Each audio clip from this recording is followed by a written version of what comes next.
ہم ان کی نسل ختم کرنا چاہتے ہیں۔ کوئی بھی غیر مسلم کسی مسلمان کے ساتھ محبت کرتا ہے تو اس کا مطلب یہ ہے کہ وہ اسلام سے محبت کرتا ہے، جبکہ ہمارا مقصد اسلام کا ختم ہے۔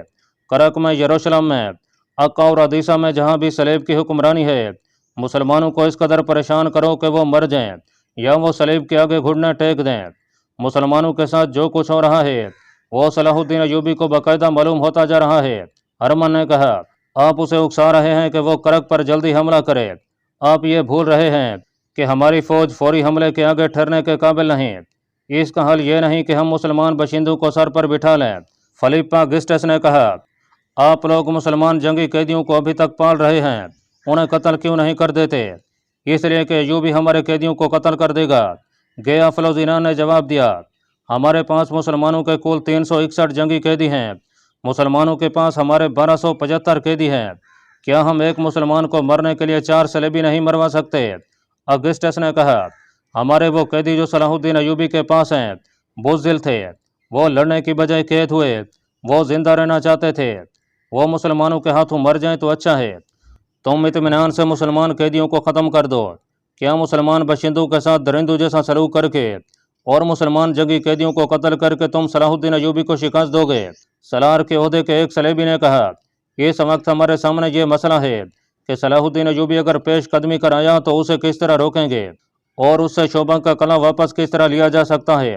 کرک کے تمام مسلمانوں کو قتل کر دو، پھر کیا ہوگا؟ صلاح الدین ایوبی کی طرح تم اپنی نظر میں وسعت پیدا کیوں نہیں کرتے؟ کیا ہرمن بتا سکتا ہے کہ مصر میں اس کی زمین دوز کروائیاں کیا ہیں اور کامیابی کتنی ہے؟ توقع سے زیادہ، ہرمن نے جواب دیا۔ علی بن سفیان صلاح الدین ایوبی کے ساتھ شوبک میں ہے، میں نے قاہرہ میں اس کی غیر حاضری سے بہت فائدہ اٹھایا ہے۔ قاہرہ کے نائب ناظم مصلح الدین کو فاطمیوں نے اپنے ساتھ ملا لیا ہے۔ مصلح الدین ایوبی کا معتمد خاص ہے، لیکن اب ہمارے ہاتھ میں ہے۔ فاطمیوں نے در پردہ اپنا ایک خلیفہ مقرر کر دیا ہے، وہ قاہرہ کے اندر سے بغاوت اور سوڈانیوں کے حملے کا انتظار کر رہے ہیں۔ ہمارے فوجی افسر سوڈان کی فوج تیار کر رہے ہیں۔ قاہرہ میں صلاح الدین ایوبی جو فوج چھوڑ آیا ہے اس کے 2 نائب سالار ہمارے ہاتھ میں کھیل رہے ہیں، ادھر سے سوڈانی حملہ کریں گے، قاہرہ میں بغاوت ہوگی اور فاطمی اپنی خلافت کا اعلان کر دیں گے۔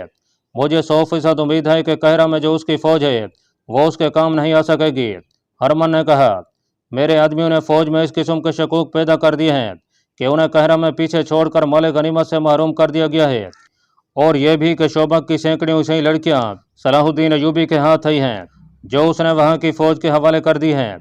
میری کامیابی یہ ہے کہ میں نے مسلمان فوجی حکام کے ہی منہ میں یہ افواہیں ڈال کر ان کی فوج میں پھیلائی ہیں۔ میں نے ایسے حالات پیدا کر دیے ہیں کہ قاہرہ کی تمام فوج سوڈانیوں کا ساتھ دے گی اور صلاح الدین ایوبی کو بغاوت کو روکنے کے لیے یہاں سے تمام فوج لے جانی پڑے گی، مگر یہ فوج اس وقت وہاں پہنچے گی جب قاہرہ ایک بار پھر فاطمی خلافت کی گدی بن چکا ہوگا اور وہاں سوڈان کی فوج قابض ہوگی۔ ضروری نہیں کہ ہم یہاں صلاح الدین ایوبی پر حملہ کریں اور اسے روکیں، ہم اسے بھٹکنے کے لیے کھلا چھوڑ دیں گے، ہم اسے مسلمانوں کے ہاتھوں مروائیں گے۔ ہرمن نے زور دے کر کہا، آپ ابھی تک مسلمان کی نفسیات نہیں سمجھ سکے، یہی وجہ ہے کہ آپ میری بعض کارگر باتیں نظر انداز کر دیتے ہیں۔ ناظرین، ہرمن بولتا جا رہا تھا، تمام حکمران اور صلیبی کمانڈر ان حماق سے سن رہے تھے۔ وہ کہہ رہا تھا، صلاح الدین ایوبی نے سب سے اہم کام یہ کیا ہے کہ سنی شیعہ تفرقہ مٹا دیا ہے۔ ہرمن نے کہا، اس نے شیعوں کو فوج اور انتظامیہ میں پوری نمائندگی دے دی ہے اور نہایت مؤثر طریقوں سے شیعہ علماء کو قائل کر لیا ہے کہ وہ ایسی رسمیں ترک کر دیں جو اسلام کے منافی ہیں۔ صلاح الدین ایوبی کے یہ انقلابی اقدامات ہمارے لیے نقصان دہ ہیں، ہم مسلمانوں کی انہی خامیوں کو استعمال کرنا چاہتے ہیں۔ اب ہماری کوشش یہ ہونی چاہیے جو دراصل جاری ہے کہ مسلمانوں کی انتظامی قیادت کو سلطان صلاح الدین اور اس کی فوج کے خلاف کیا جائے، صرف آج نہیں ہمیشہ کے لیے۔ فلیپا گسٹس جو مسلمانوں کا کٹر دشمن تھا بولا، ہماری عداوت صرف صلاح الدین ایوبی سے نہیں، ہماری جنگ اسلام کے خلاف ہے۔ ہماری کوشش یہ ہونی چاہیے کہ ایوبی مر جائے تو یہ قوم کوئی دوسرا ایوبی پیدا نہ کر سکے۔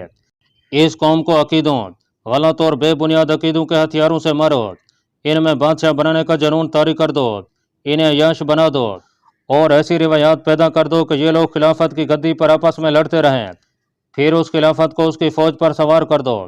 میں یقین کے ساتھ کہتا ہوں کہ یہ قوم ایک نہ ایک دن صلیب کی غلام ہو جائے گی۔ ناظرین، قلعہ شوبک اور قلعہ کرک سے بہت دور ایک ایسا وسیع خطہ تھا جو مٹی، ریت اور سلوں کی پہاڑیوں اور اونچی نیچی ٹینکریوں میں گھرا ہوا تھا۔